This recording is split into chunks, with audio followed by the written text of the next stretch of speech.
Hello and welcome to Mechanical Why. There are many trillions of stars out there in the universe, some 100 billion stars in our galaxy alone. We have already found thousands of planets outside of our own solar system. And if life could be found here on our own planet, then there must be many opportunities for life to exist outside of Earth. In fact, statistically it seems almost certain that life ought to exist somewhere else out there. It ought to be abundant given the trillions of possible stars out there. But we have no evidence of extraterrestrial life. If life is so abundant, why haven't we observed it? This is known as the Fermi Paradox, named after Italian physicist Enrico Fermi. Let's explore some theories on why we haven't seen any other life. The first possibility is that the universe is just too big and evidence of life is too hard to detect. In 1995, the Hubble Space Telescope looked at a part of our night sky that we thought was completely empty. We couldn't detect any visible light, no X-ray emissions, no infrared light, or ultraviolet light.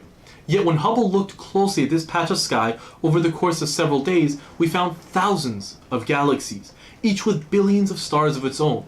They were always out there, but they were just too far away for us to be able to see them, and we don't have the equipment to be able to detect them without spending a significant amount of time looking. And this spot of sky only represents 1/24 millionth of our total sky. We have been looking at this evidence all along, we just couldn't detect it until now. The second possibility is that we haven't spent enough time looking.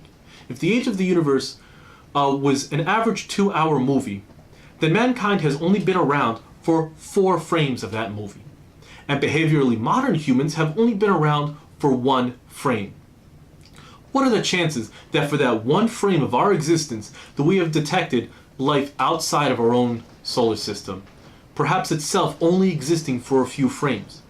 Another hypothesis is that life has to be first somewhere in the universe, and by some absurd intergalactic lottery, we happen to be the first examples of life.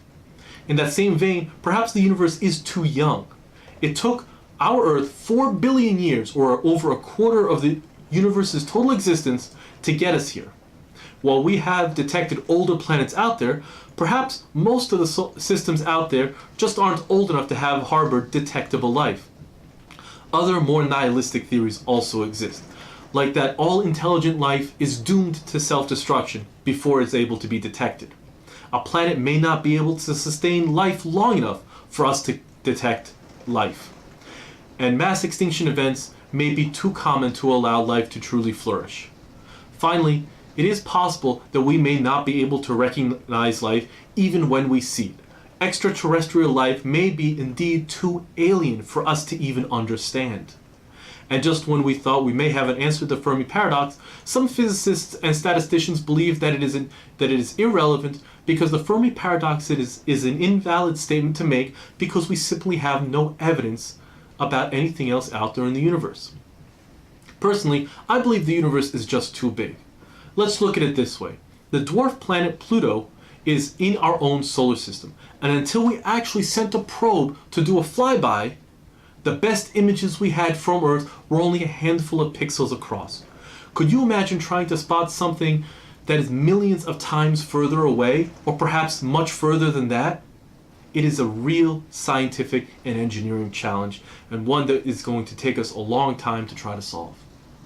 Thank you for watching, and I hope you found this interesting. If you did, please like and share this video, and remember to subscribe to stay up to date on new content.